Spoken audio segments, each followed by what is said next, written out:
Saúde os irmãos, com a graça e a paz do nosso Senhor e Salvador Jesus Cristo. Amém. Convido os irmãos a abrirem a palavra do nosso Senhor na segunda carta de Paulo aos Coríntios, segunda epístola do apóstolo Paulo à igreja em Corinto.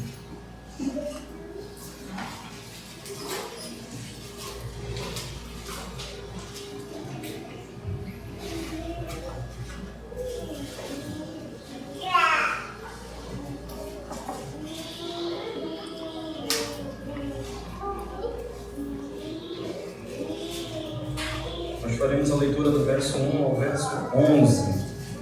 Para a leitura, os irmãos acompanham. 2 Coríntios, capítulo 1, do verso 1 ao verso 11.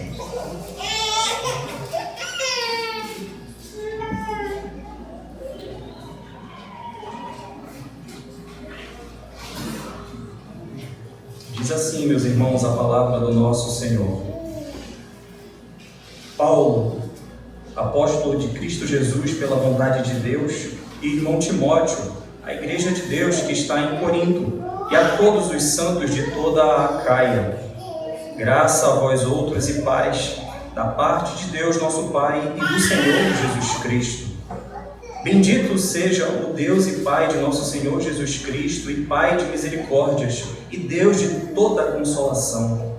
É Ele que nos conforta em toda a nossa tribulação, para podermos consolar os que estiverem em qualquer angústia, com a consolação com que nós mesmos somos contemplados por Deus. Porque, assim como os sofrimentos de Cristo se manifestam em grande medida a nosso favor, assim também a nossa consolação transborda por meio de Cristo. Mas, se somos atribulados, é para o vosso conforto e salvação. Se somos confortados, é também para o vosso conforto, o qual se torna eficaz, suportando vós com paciência os mesmos sofrimentos que nós também padecemos. A nossa esperança a respeito de vós está firme, sabendo que, como sois participantes dos sofrimentos, assim o sereis da consolação. Porque não queremos, irmãos, que ignoreis a natureza da tribulação que nos sobreveio na Ásia, porquanto foi acima das nossas forças, a ponto de desesperarmos até da própria vida. Contudo, já em nós mesmos tivemos a sentença de morte, para que não confiemos em nós, e sim no Deus que ressuscita os mortos, o qual nos livrou e livrará de tão grande morte, em quem temos esperado que ainda continuará a livrar-nos, ajudando-nos também vós com as vossas orações a nosso favor, para que, por muitos, sejam dadas graças a nosso respeito pelo benefício que nos foi concedido por meio de muitos. Até aqui, irmãos, oremos. Senhor Deus, Pai bondoso, estamos aqui diante da Tua santa e bondosa palavra. Palavra de conforto, exortação, ensino amoroso. Em Cristo nosso Senhor, conduz, Pai, cada explicação e exposição da Tua santa palavra. Derrama da Tua graça, da Tua misericórdia, e que o Teu Santo Espírito aplique, Pai, eficazmente nos nossos corações o ensino desta manhã. Oramos em Cristo, nosso Senhor e Salvador. Amém. Meus irmãos, segunda carta de Paulo aos Coríntios, ao povo que vivia na cidade de Corinto. E se o Senhor assim permitir, hoje nós estamos iniciando uma série de sermões nesta carta. Nós vamos expor o que o apóstolo Paulo quis explicar e enviar de mensagem para aquela igreja que ele mesmo fundou logo após ter saído de Atenas. Ele mandou uma segunda carta para eles, para encorajá-los, para ensiná-los, e no finalzinho dela para exortá-los duramente, porque a igreja estava caminhando de uma maneira que não agrada muito ao Senhor. Ao longo desta série de sermões, se o Senhor assim permitir, nós vamos aprender como Deus age em cada igreja que é dele. A igreja em Corinto era uma igreja difícil, uma igreja que dava trabalho, uma igreja numa cidade totalmente promíscua. E o apóstolo Paulo não cansou de enviar cartas, de buscar notícias, de cuidar daqueles irmãos que estavam lá. Nesta mesma segunda carta ele coloca que ele tinha muitas preocupações com as igrejas. Além de passar várias tribulações, ele também tinha a preocupação pessoal no coração de cuidar daquela igreja. Nós vamos falar isso ao longo das exposições. Mas hoje o apóstolo Paulo enviou uma mensagem ao povo em Corinto. Ele começou a carta com um assunto e tem uma motivação ele ter começado com sofrimento. A cidade estava passando, a igreja estava passando por uma dificuldade muito grande, que era os falsos mestres, conhecidos por lá como super apóstolos. Apóstolos que queriam ser apóstolos lá e não muito diferente. Nos dias de hoje também tem gente querendo ou se intitulando apóstolo do Senhor Jesus.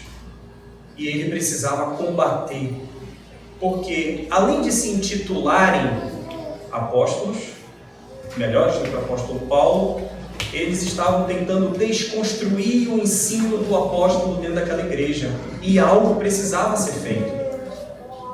Normalmente, irmãos, quando nós cuidamos dos nossos filhos, para quem tem, entende, quem não tem, entende por causa dos outros. Aquele filho que dá mais dor de cabeça é aquele que a gente dá mais atenção. Aquele filho que é mais tranquilo não precisa de tanta atenção.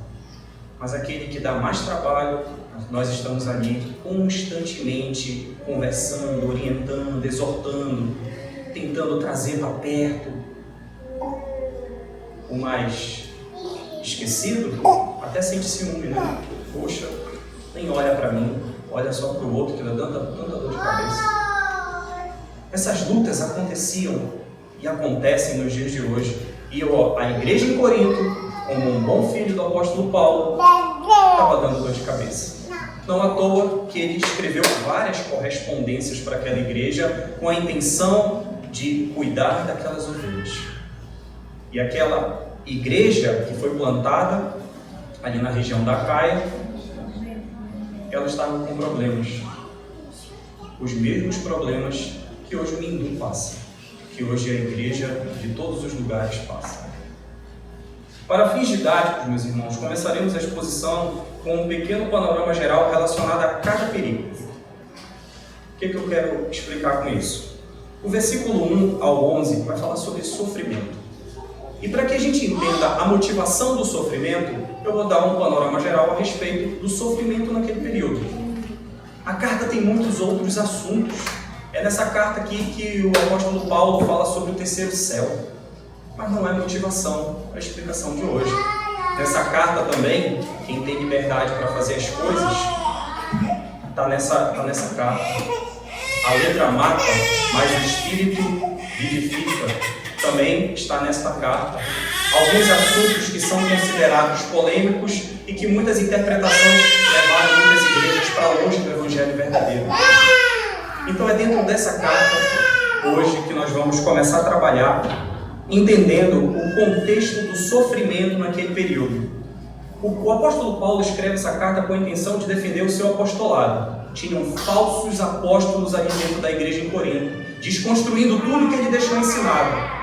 E um dos motivos que eles estavam usando para que ele não era, explicando que ele não era um apóstolo, é que ele vivia sofrendo. O apóstolo Paulo, em várias de suas cartas, ele coloca que ele passou por muitos sofrimentos.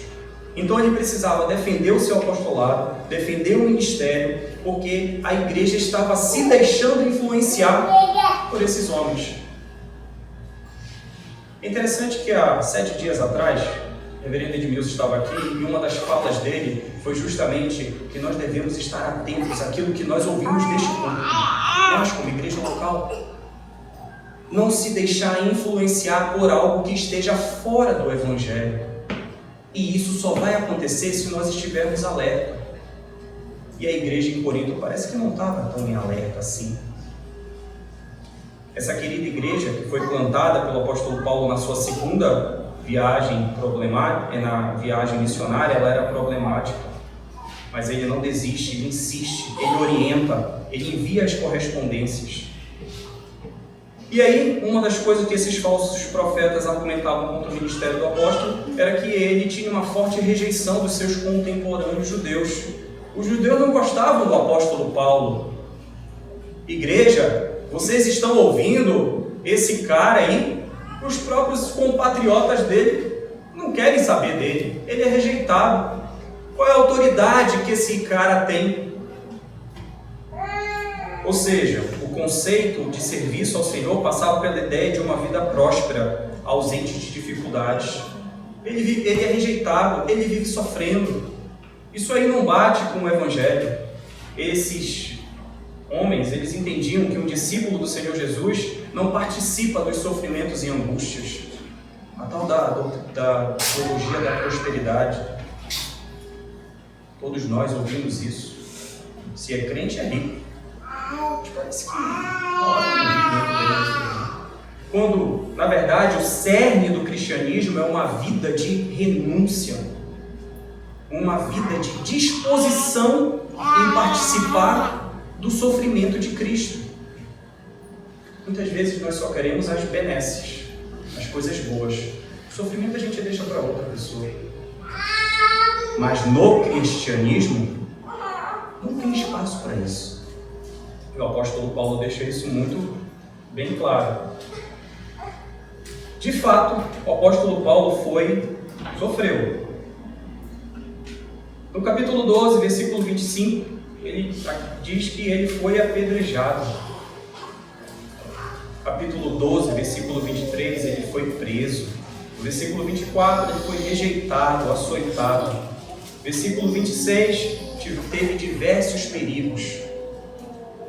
Versículo 27, do mesmo capítulo 12, no final dessa carta, ele teve fome, ele teve frio, nudez. Então, como é que pode alguém que vive em sofrimento ser um representante do Deus Todo-Poderoso? Parece que não faz sentido, certo? Diziam eles, Saulo de Tarso? Esse saco de pancadas, um apóstolo? Claro que não. Lógico que não. E dessa maneira eles desconstruíam a reputação do apóstolo. E ele precisava intervir. Esses fatos foram levantados pelos falsos mestres para desacreditar, descredenciar os ensinos e a autoridade dele lá naquela igreja. Então, o ponto de Paulo, logo na abertura dessa carta, é explicar o motivo de Deus permitir que ele passasse por sofrimentos e angústias. Era esse o contexto. Essa é a introdução da carta. Diante desta fala, ele começa escrevendo do 1 ao 11. Ele começa explicando sobre consolação, conforto, tribulação, salvação, esperança, nós lemos agora há pouco, desespero, o Deus que ressuscita dos mortos, livramento. Todas essas palavras nós acabamos de ler no nosso início. Paulo sabia que pairava dúvidas da sua autenticidade apostólica por causa dos sofrimentos. Ele sabia que o povo em Corinto estava declinando em ouvir esses falsos mestres. Em trechos mais à frente, esse mesmo ponto é alvo de explicações, nós não vamos falar deles agora. Mas para visualizar, meus irmãos, os sofrimentos que eram, vamos abrir em 1 Coríntios 4, 9. Um pouquinho atrás, na primeira carta aos Coríntios, capítulo 4, versículo 9.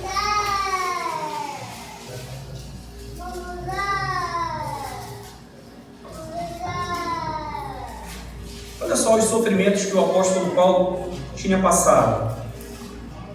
1 Coríntios, capítulo 4, versículo 9 diz: porque a mim me parece que Deus nos pôs a nós, os apóstolos, em último lugar, como se fôssemos condenados à morte, porque nos tornamos espetáculo ao mundo, tanto a anjos como a homens. Aqui o apóstolo está falando do cenáculo do Coliseu, quando se jogava para ser um espetáculo para as feras. Nós somos loucos por causa de Cristo, e vós, sábios em Cristo? Nós somos fracos, e vós são fortes. Vós, nobres, e nós, desprezíveis. Olha a ironia dele. Até a presente hora sofremos fome e sede e nudez. Olha o que aconteceu com ele também. Somos esbofeteados e não temos morada certa. Ele fazia parte dos sem terra, não tinha casa. E nos afadigamos trabalhando com as nossas próprias mãos. Quando somos injuriados, bendizemos. Quando perseguidos, suportamos. Quando caluniados, procuramos conciliação. Até agora temos chegado a ser considerados lixo do mundo e escória de todos. Era isso que o apóstolo Paulo estava passando.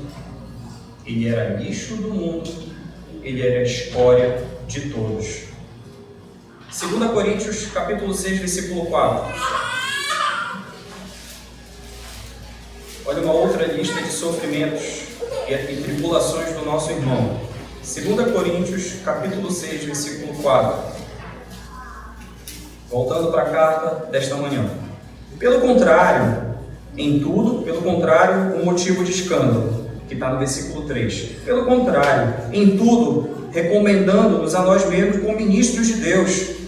Quais são as credenciais que testificam ele como um ministro de Deus?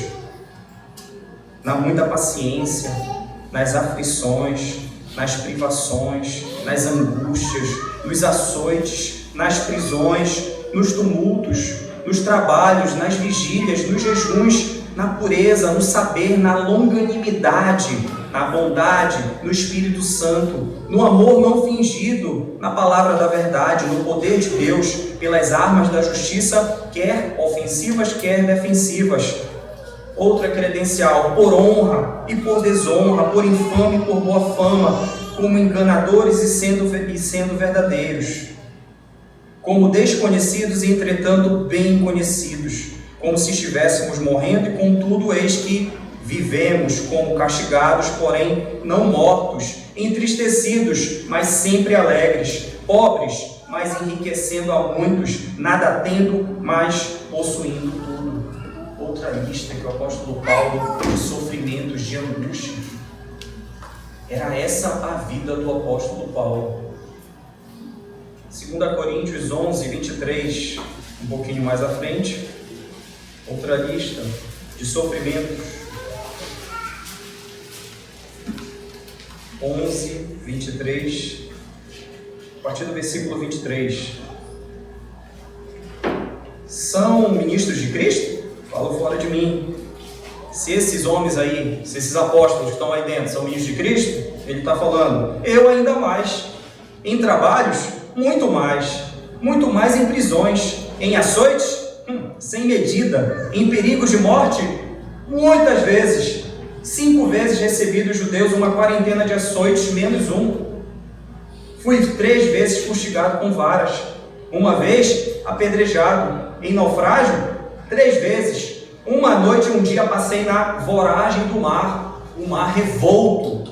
Eu passei em jornadas muitas vezes, em perigos de rios, em perigos de salteadores, em perigos entre patrícios, em perigos entre gentios, em perigos na cidade, em perigos no deserto, em perigos no mar, em perigos entre falsos irmãos, em trabalhos e fadigas, em vigílias, muitas vezes, em fome e sede, em jejuns, muitas vezes, em frio e nudez. Além das coisas exteriores, ao que pesa sobre mim diariamente, a preocupação com todas as igrejas. Além de sofrer na carne, ele espiritualmente estava sempre sofrendo. Quem enfraquece que também eu não enfraqueça? Quem se escandaliza que eu não me inflame? Se tenho de gloriar-me, gloriar-me-ei no que diz respeito à minha fraqueza. O Deus e Pai do Senhor Jesus que é eternamente bendito, sabe que não minto. Por fim, em Damasco, o governador preposto do rei Aretas montou guarda na cidade dos Damascenos para me prender. E olha o que aconteceu com o apóstolo Paulo. Mas, num grande cesto, me desceram por uma janela da muralha abaixo e assim me livrei das suas mãos, fugindo do rei, por meio de um cesto. Imagine só, meus irmãos. Nós temos que fugir da autoridade por meio de um cesto pendurado. Então, meus irmãos, provações e sofrimentos estavam presentes na vida do apóstolo Paulo. 2 Coríntios 12, 7, um pouquinho mais à frente, diz: e para que não me ensoberbecesse com a grandeza das revelações, foi-me posto um espinho na carne, mensageiro de Satanás para me esbofetear, a fim de que não me exalte. Ele ainda tinha um tal de um espinho na carne, que a gente não sabe muito bem o que é, que estava ali fazendo o nosso irmão sofrer. O apóstolo Paulo e os seus sofrimentos. É diante deste contexto que ele escreve, que ele inicia a sua quarta carta aos Coríntios. Por que quarta carta? Pelas cartas escritas em Corinto, sabemos que ele escreveu 4 cartas. Os teólogos dividem em epístola A, B, C e D. Primeira, segunda, terceira e quarta. E essa que nós estamos lendo seria a 4ª carta. Onde é que a gente tem base para falar sobre isso? Abramos aí em 1 Coríntios 5, 9.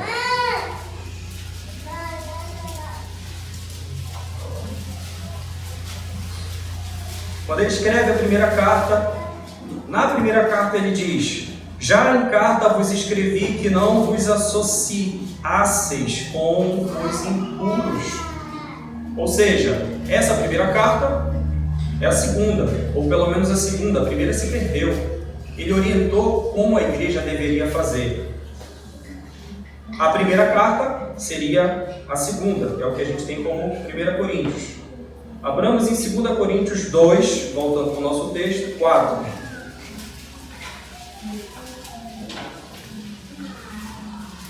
Aí nessa segunda carta,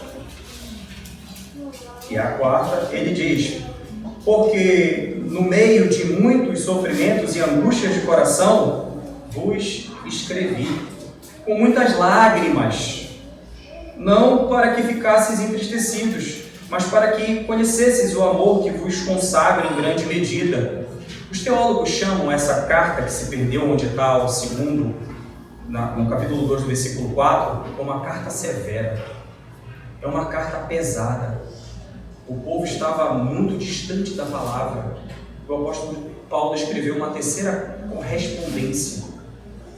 Existem alguns teólogos que defendem que essa terceira correspondência é o capítulo 10, 11, 12 e 13 que está no final dessa daqui. Mas é bem complicado assumir essas coisas por causa da construção dela. Porque o apóstolo Paulo, no final dessa carta, nessa segunda carta que nós temos aqui como cânon sagrado, ele muda o tom. Lá no capítulo 10, ele percebe que a igreja, ele recebe informações de que a igreja não estava muito bem. Só para que os irmãos entendam, a carta ela não é escrita de uma vez só. A gente agora de manhã chegar, começar a escrever e meio-dia acabou. Ela é escrita ao longo de um período, inclusive dentro de uma viagem. Esse capítulo 11, se não me engano, quando ele espera Timóteo em Troade.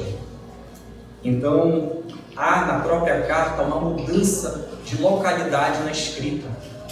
Então, essa carta ela foi escrita ao longo de um período com o objetivo de reforçar o que o apóstolo Paulo precisava ensinar à igreja. É uma carta cheia de informações, cheia de ensino, cheia do amor supremo do nosso Senhor em nos ensinar. Então, meus irmãos, diante desse contexto de sofrimento, de luta, um cuidado com uma igreja em várias correspondências que nós temos de registro. tema do sermão: por que nós sofremos e passamos por tribulações? Por que dos sofrimentos e tribulações? Esses sofrimentos que o apóstolo Paulo passava lá não é muito diferente do que nós passamos hoje. Se o irmão parar para refletir e pensar no dia de amanhã, possivelmente, fazer uma varredura na mente, vai perceber que está em luta, que está em dificuldade. Algumas coisas não estão andando muito bem. Algumas já estão se arrastando ao longo de meses, de anos. E por que nós estamos passando por isso? Por que o crente sofre? Por que nós sofremos? Essa é a resposta do apóstolo Paulo. E o nosso sermão vai se dividir em 3. Nós sofremos, do versículo 1 ao versículo 8, para consolar. É o que ele ensina aqui. Então temos os olhos aí no 1 ao 8. O nosso versículo: Paulo, apóstolo de Cristo Jesus, pela vontade de Deus, e o irmão Timóteo, a igreja de Deus que está em Corinto, e a todos os santos em toda a Caia. Graça a vós outros e paz da parte de Deus, nosso Pai, e do Senhor Jesus Cristo. Meus irmãos, ele começa a sua carta com uma identificação, o endereçamento e a sua saudação. Paulo, lembre, o objetivo desta carta é garantir que ele é apóstolo. Então, no início, Paulo, apóstolo de Cristo Jesus, pela vontade de Deus, e o irmão Timóteo, que estava com ele sempre, enviando à igreja de Deus que está em Corinto e a todos os santos de toda a Caia. Aquele pergaminho, aquele rolo, não eram folhas, deveria ser lido para toda a igreja, para que a igreja fosse orientada, ensinada. Ele dá ênfase ao amor do Pai.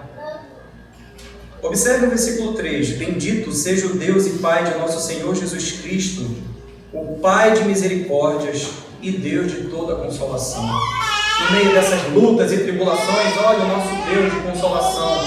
Salmo 103, 13. O apóstolo Paulo faz referência às Escrituras e a uma oração litúrgica judaica oferecida nos cultos da sinagoga. Ele usa para falar aos judeus que estavam lá na igreja em Corinto. O Salmo 103, 13 diz: Como um pai se compadece de seus filhos, assim o Senhor se compadece dos que o temem. Um pouquinho mais na frente, no versículo 17 do mesmo Salmo: Mas a misericórdia do Senhor é de eternidade a eternidade sobre os que o temem, e a sua justiça sobre os filhos dos filhos. Ele também usa Isaías 51, 12: Eu sou aquele que vos consola. Quem, pois, és tu para que temas o homem que é mortal, ou o filho do homem que não passa de erva? E Isaías 66, um pouco mais à frente, no versículo 13: Como alguém a quem a sua mãe consola, assim eu vos consolarei. E em Jerusalém vos sereis consolado. O amor do Pai, o Pai que consola. Nós sofremos tribulação para consolar.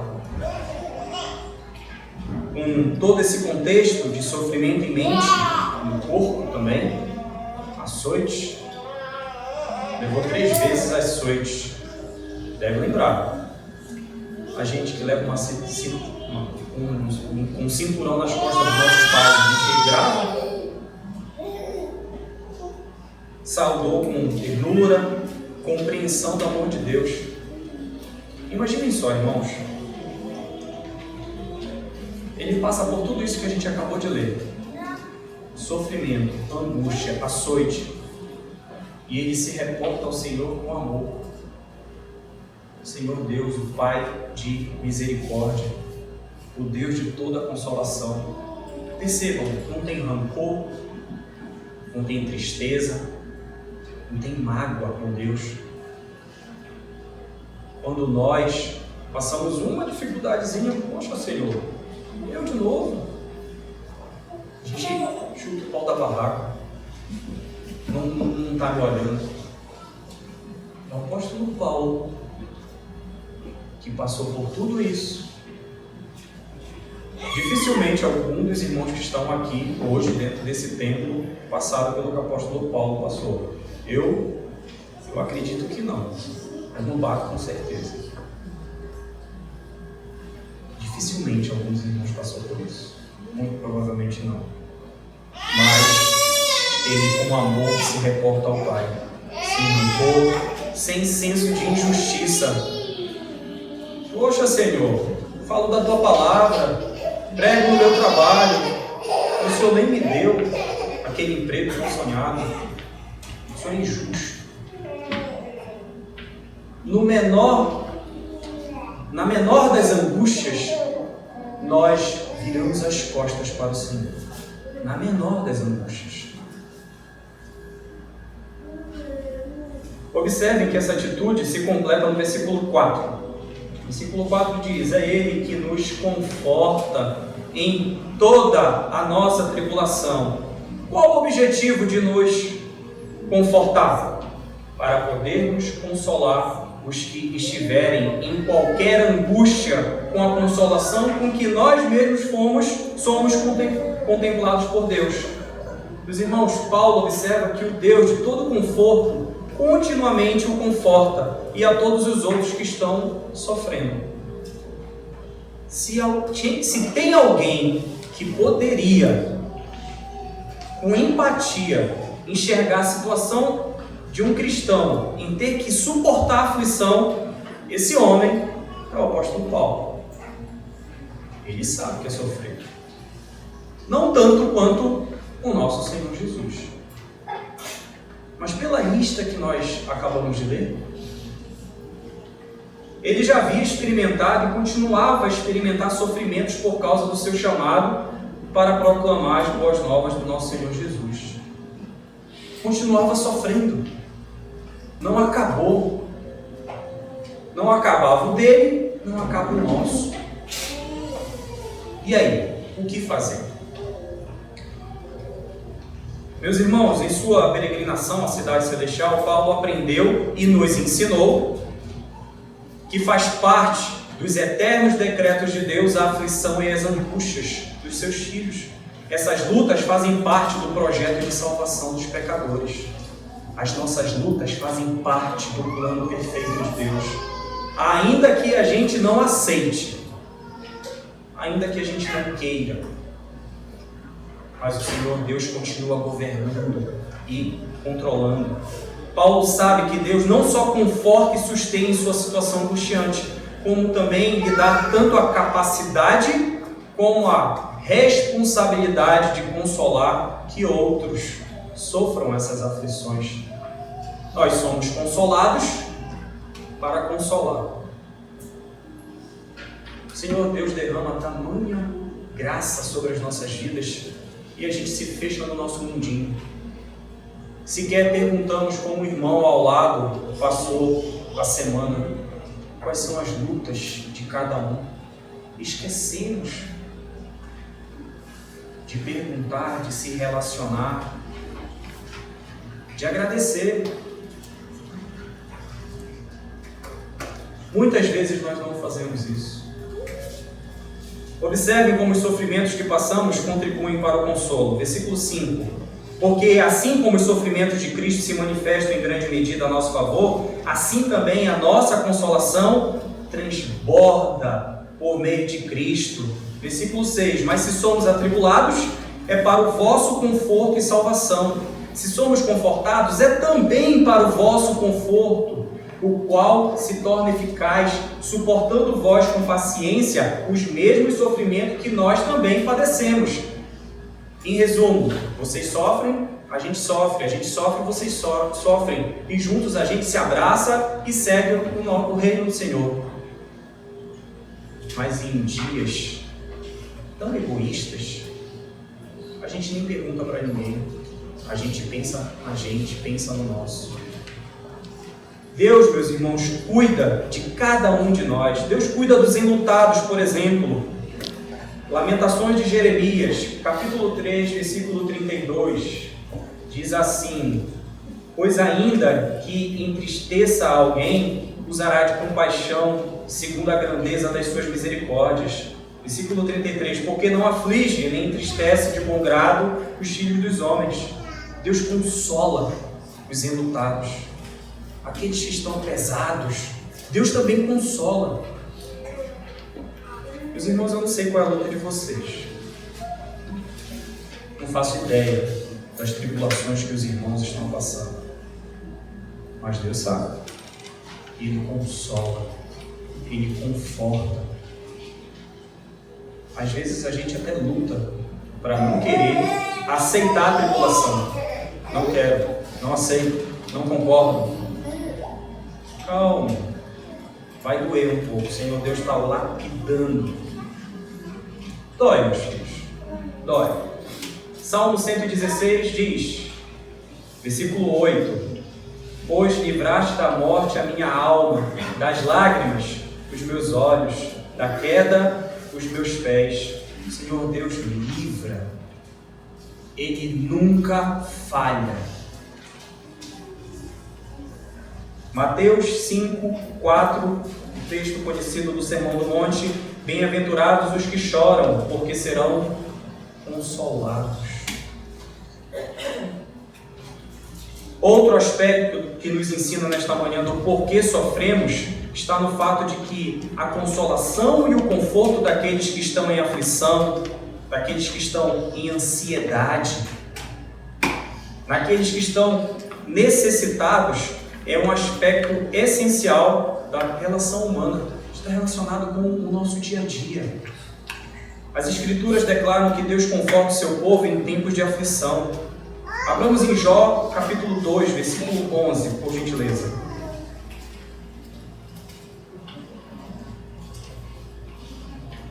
O conforto, ele está interligado com as nossas relações um com o outro.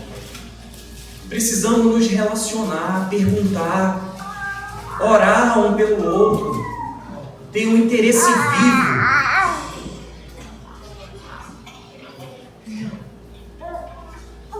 Os irmãos precisam ter no coração, eu me preocupo com o irmão. Jó 2, 11, 2:11. Ouvindo, pois, 3 amigos de Jó todo este mal que lhe sobreviera, chegaram, cada um no seu lugar. Elifaz, o temanita, Bildade, o suíta, e Zofar, o naamatita.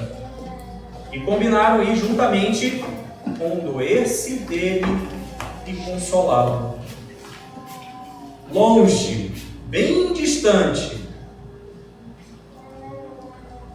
terra de Uz, dos caldeus, e os irmãos de Temã, Suã e Naamã ficaram sabendo que Jó estava passando por dificuldades.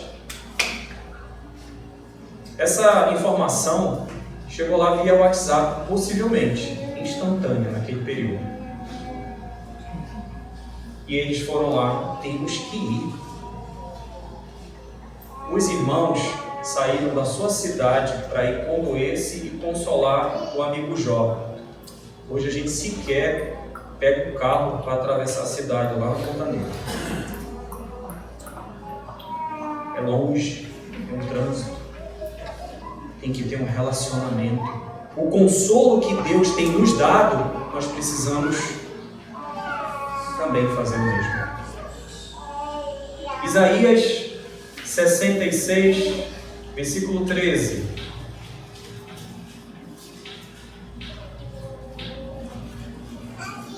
Isaías 66:13 diz: como alguém a quem sua mãe consola, assim eu vos consolarei.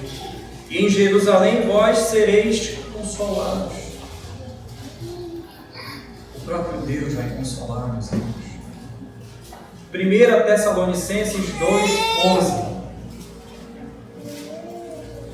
Vamos abrir, por favor? 1 Tessalonicenses 2:11.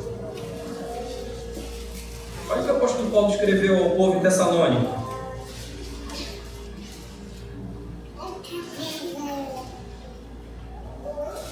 O consolo que ele mandou ao povo em Corinto, ele disse aos Tessalonicenses: e sabeis ainda de que maneira, como pai a seus filhos, a cada um de vós, exortamos, consolamos e admoestamos para viverdes por modo digno de Deus, que vos chama para o seu reino e glória, um conforto próximo. Deus também conforta, meus irmãos. Isaías 49, 13. Isaías 49, 13 diz: Cantai, ó céus, alegra-te, ó terra, e vós, montes, rompei em cânticos, porque o Senhor consolou o seu povo e os seus aflitos, e dos seus aflitos se compadece. Ele consola e se compadece. Assim como o Senhor Deus nos consola, nós também devemos, na mesma medida, consolar. Precisamos estar atentos, irmãos. O apóstolo Paulo escreve uma carta para aqueles... O apóstolo que sofreu tanto, orientando que eles consolassem. Após receber as ternas misericórdias do Senhor por meio de consolo, nós retribuímos para aqueles que carecem de suporte, aqueles que precisam de um apoio. Aquela famosa frase, ombro amigo. Você tem dado um ombro amigo como um consolo? Mas enfim, por que nós passamos por essas lutas somente para consolar os outros? Vamos chegar no segundo ponto. De 9 a 10, nós sofremos para em Deus confiar. Precisamos confiar em Deus. E olha só o versículo 9 e o versículo 10 diz: Contudo, já em nós mesmos tivemos a sentença de morte. Por que nós tivemos a sentença de morte? Qual o objetivo? Para que não confiemos em nós, e sim no Deus que ressuscita os mortos, o qual nos livrou e livrará de tão grande morte, em quem temos esperado que ainda continuará a livrar-nos. Precisamos confiar em Deus, é por isso que a gente sofre. Meus irmãos, passamos por aflições e angústias para que tenhamos uma base total de confiança e expectativa na bondade de Deus e no seu cuidado providencial. Mesmo diante dos problemas, precisamos confiar em Deus. Essa esperança no nosso Senhor é uma ordem.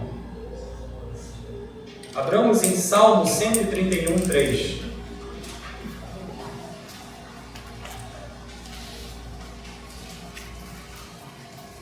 Confiar e esperar em Deus é uma ordem. Olha o Salmo 131, 3 diz: Espera, ó Israel, no Senhor, desde agora e para sempre. É para esperar nele. A nossa confiança tem que estar pautada na bondade do Senhor. 1 Timóteo 6, 17. 1 Timóteo 6,17. O apóstolo Paulo escrevendo ao jovem apóstolo Timóteo, irmão Timóteo: exorta aos ricos do presente século que não sejam orgulhosos. E também exorta que eles nem depositem a sua esperança na instabilidade da riqueza, mas sim em Deus, que tudo nos proporciona ricamente para o nosso aprazimento. Quantos de nós colocamos a nossa confiança nas riquezas? Não são poucos. Não são poucos. Um pastor, não vou lembrar agora o nome, ele explicou mais ou menos assim: nós confiamos em Deus, mas em Deus, no salário na conta, em Deus e no carro que está lá na porta, em Deus e na casa que está quitada, em Deus e em mais alguma coisa. É assim que a gente confia no Senhor. Só que quando o Senhor Deus começa a cuidar dos seus, Ele começa a tirar tudo isso. Aí a brincadeira começa. A esperança, ela pode ser colocada em Deus em face da dificuldade ou da provação. Salmo 42, 5. Salmo 42 diz: por que estás abatido, ó minha alma? Por que te perturbas dentro de mim? Espere em Deus, pois ainda o louvarei, a Ele meu auxílio e Deus meu. Um pouquinho antes, no Salmo 9, versículo 18, diz assim: pois o necessitado, Salmo 9, 18. Pois o necessitado não será para sempre esquecido, e a esperança dos aflitos não se há de frustrar perpetuamente. A esperança dos aflitos não vai ser frustrada. A nossa esperança em Cristo jamais será frustrada, meus irmãos. Precisamos esperar nele, confiar que Ele vai prover. Principalmente quando a gente não enxerga mais nada. Jeremias 14, 19, e eu vou ler aqui: acaso já de todo rejeitastes ajudar? Ou aborrece a tua alma Sião? Por que nos feriste e não há cura para nós? Já que fizeste tudo isso, aguardamos a paz, e nada há de bom. O tempo da cura e eis o terror, mas aguardamos a paz. Nós estamos esperando o Senhor, ainda que estejamos diante de tantas dificuldades, continuamos esperando em Ti, confiando em Ti.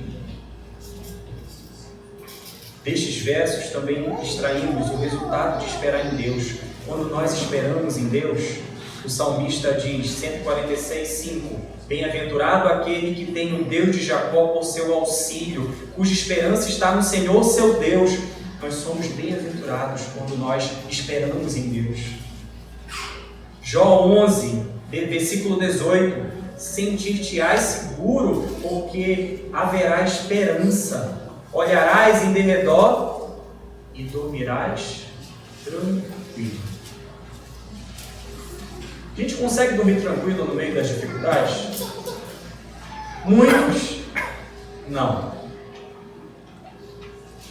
É só um boleto ficar atrasado aí alguns meses, que alguns sonhos são perdidos.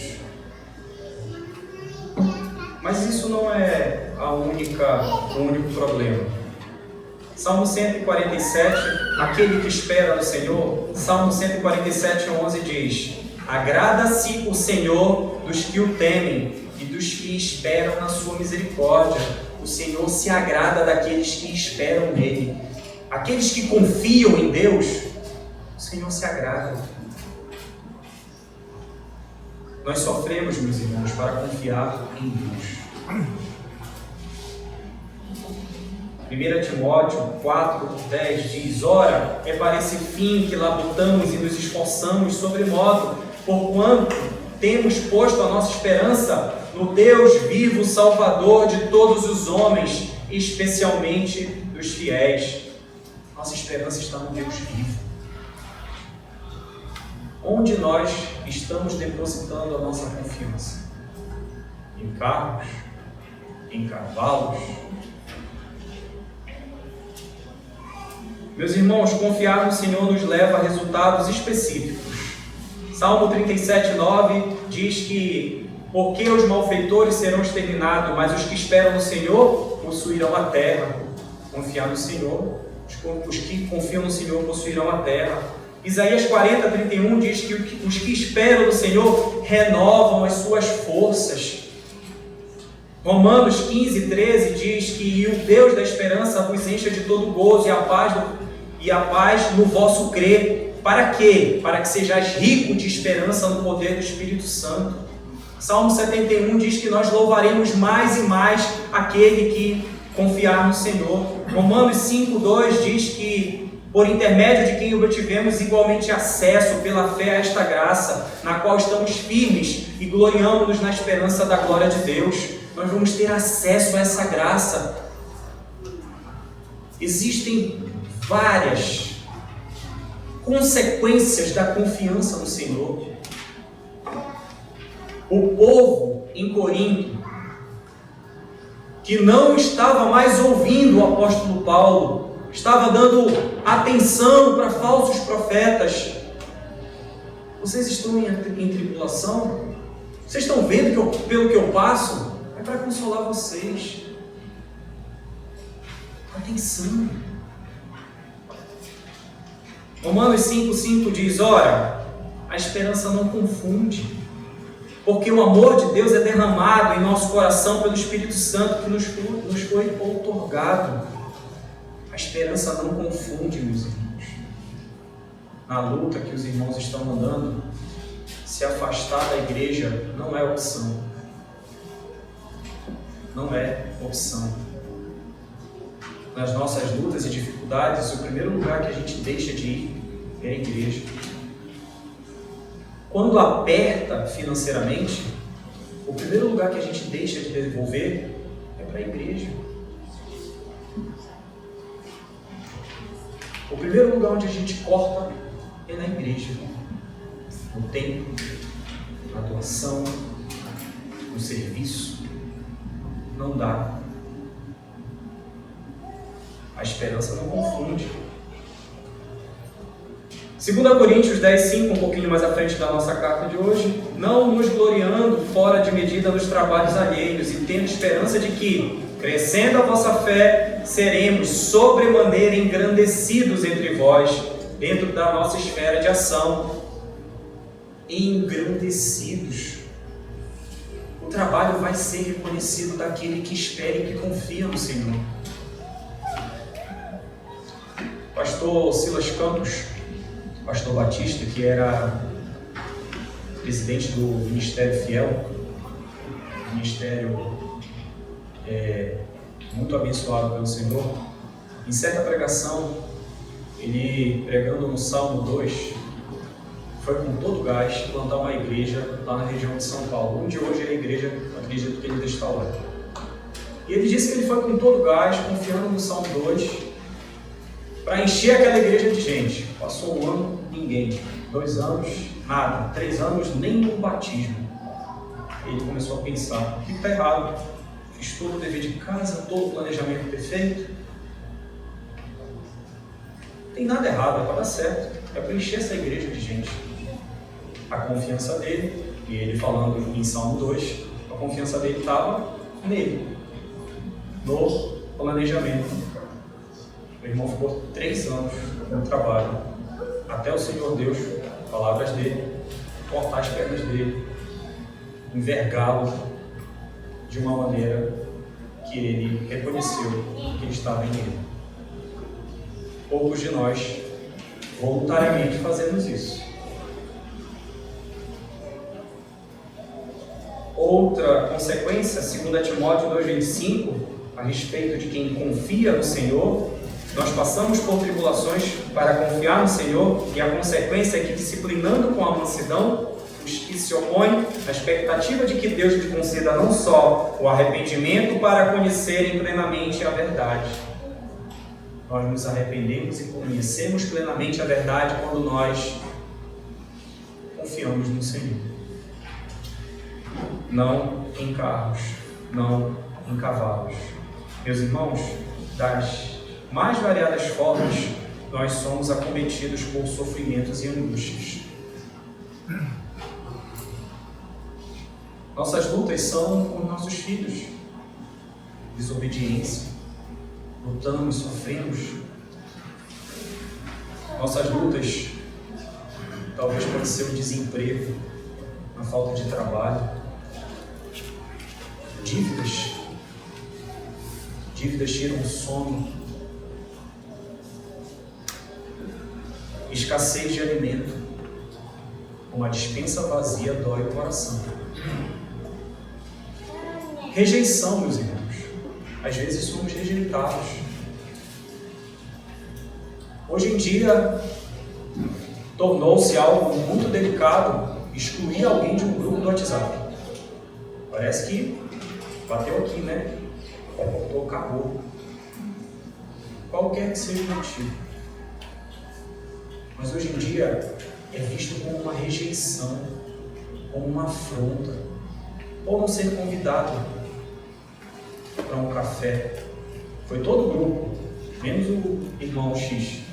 Porque a rejeição incomoda, lutamos e sofremos com isso. Saúde, meus irmãos. A nossa luta pode ser saúde. Muitos de nós, às quartas-feiras aqui, uma lista extensa de pedidos de oração por saúde. E não perguntamos um ao outro: e aí, melhorou? Tudo bem? Às vezes sequer agradecemos pela cura da Covid. Oramos enquanto estava e esquecemos de agradecer ao Senhor. Procrastinação.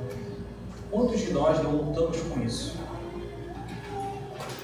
E o tempo passa e a gente usa o tempo do Senhor da maneira que nos agrada e desagrada a Ele.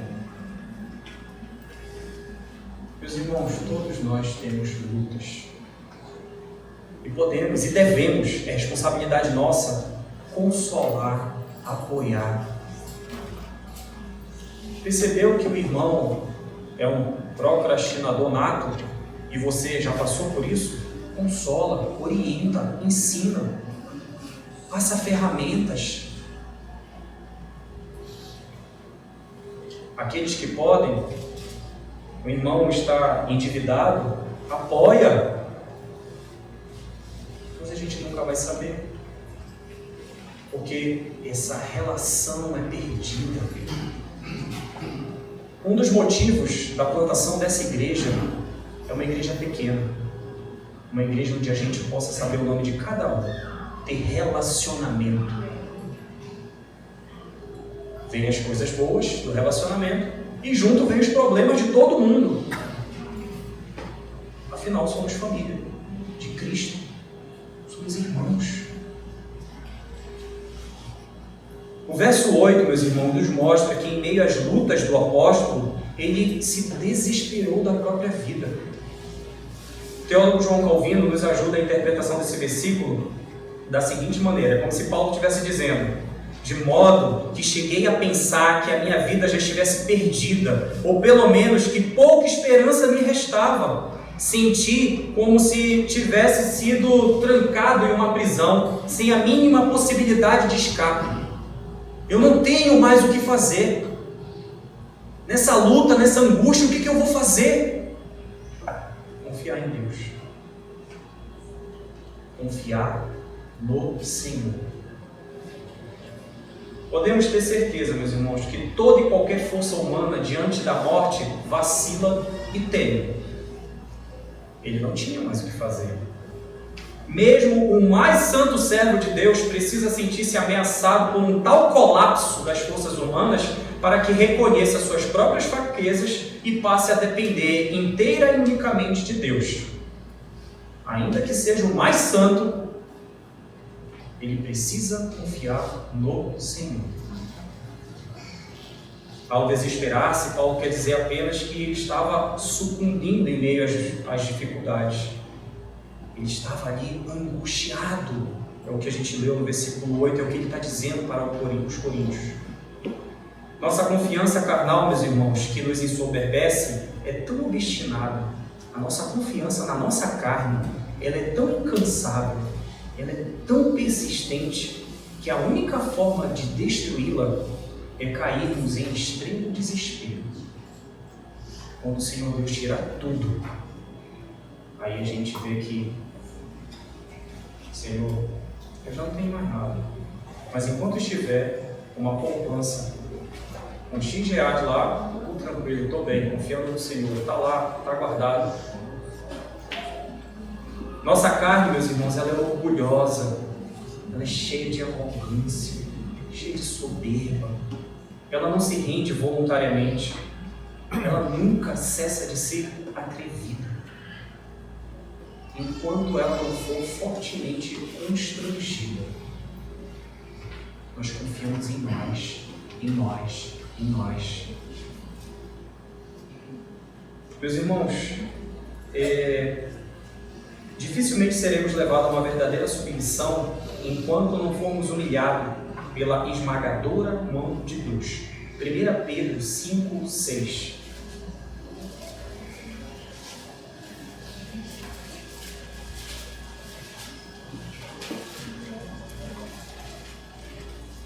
respeito dessa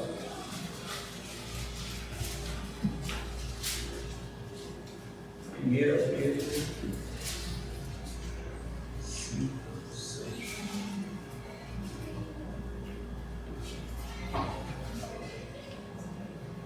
Diz assim: humilhai-vos, portanto, sob a poderosa mão de Deus, para que Ele, em tempo oportuno, vos exalte. A respeito desse versículo, o teólogo Kistemaker nos ajuda com a seguinte explicação. Ele, Pedro, quer que os leitores se sujeitem a Deus de modo tal que coloquem sua confiança exclusivamente sobre Deus. Devem saber que Deus cuida deles e deseja que sejam completamente dependentes dele. Na presença de Deus, o ser humano deve estar plenamente ciente de sua insignificância. Devemos confiar em Deus. Meus irmãos, precisamos nos humilhar e confiar em Deus. E confiando em Deus, no versículo 11, nós sofremos as tribulações e as lutas para dar graças. Ajudando-nos também vós com as vossas orações a nosso favor. Para quê? Para que por muitos sejam dadas graças a nosso respeito pelo benefício que nos foi concedido por meio de muitos. Meus irmãos, a gente passa por lutas e tribulações para agradecer a Deus.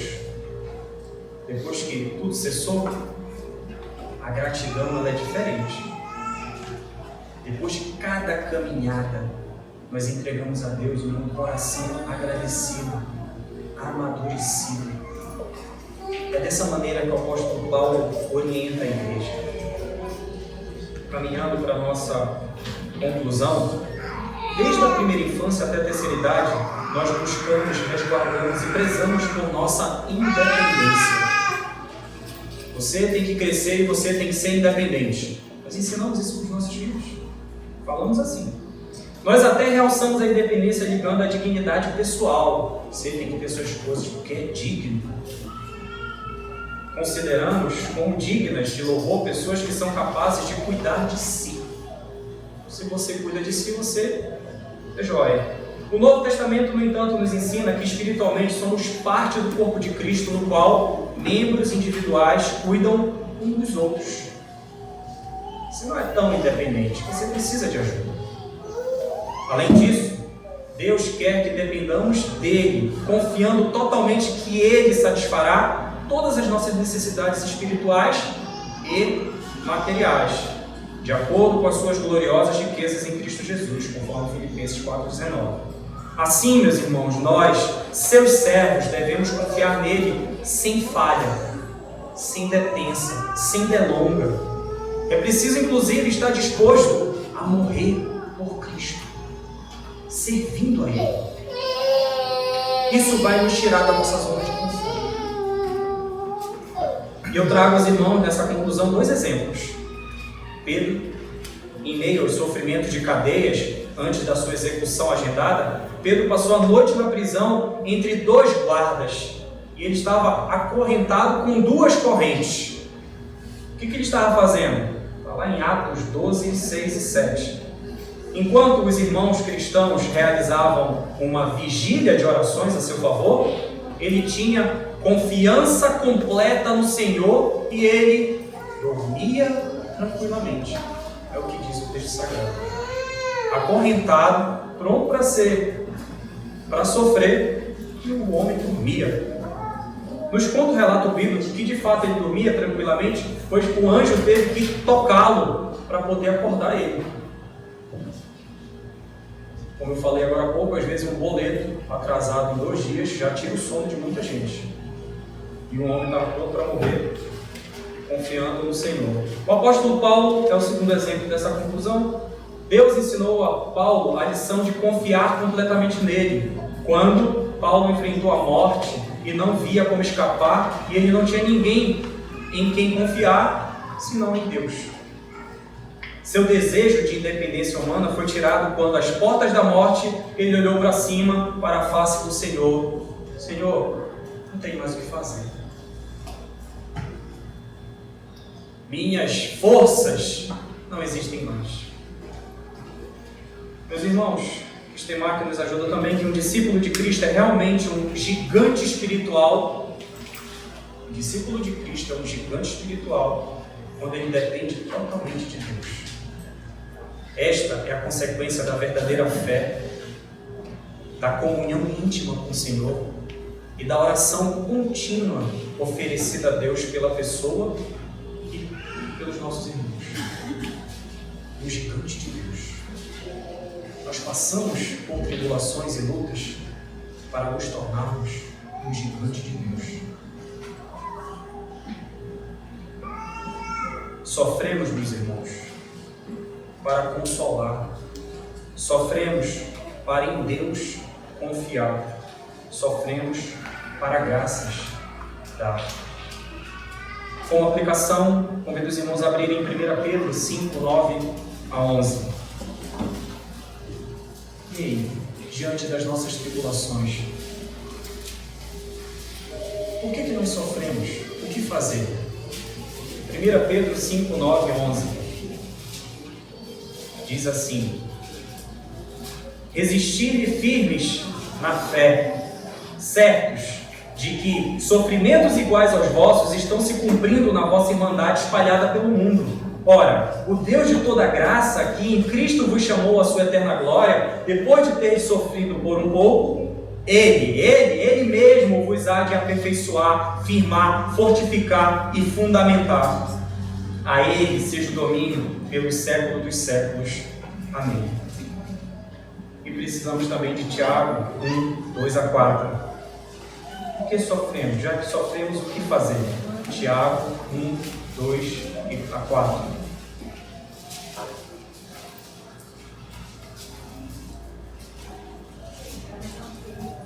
Tiago 1, 2 a 4. A necessidade de, no meio da tribulação, estar contente. Meus irmãos, tende por motivo de toda alegria ao passar por várias provações, sabendo que a provação da vossa fé, uma vez confirmada, produz perseverança. Ora, a perseverança deve ter ação completa, para que sejais perfeitos e íntegros, em nada deficientes. Já que estamos sofrendo, o que fazer? Alegrai-vos no Senhor. E como dever de casa para essa semana, hino novo cântico 137, abrigo temporal.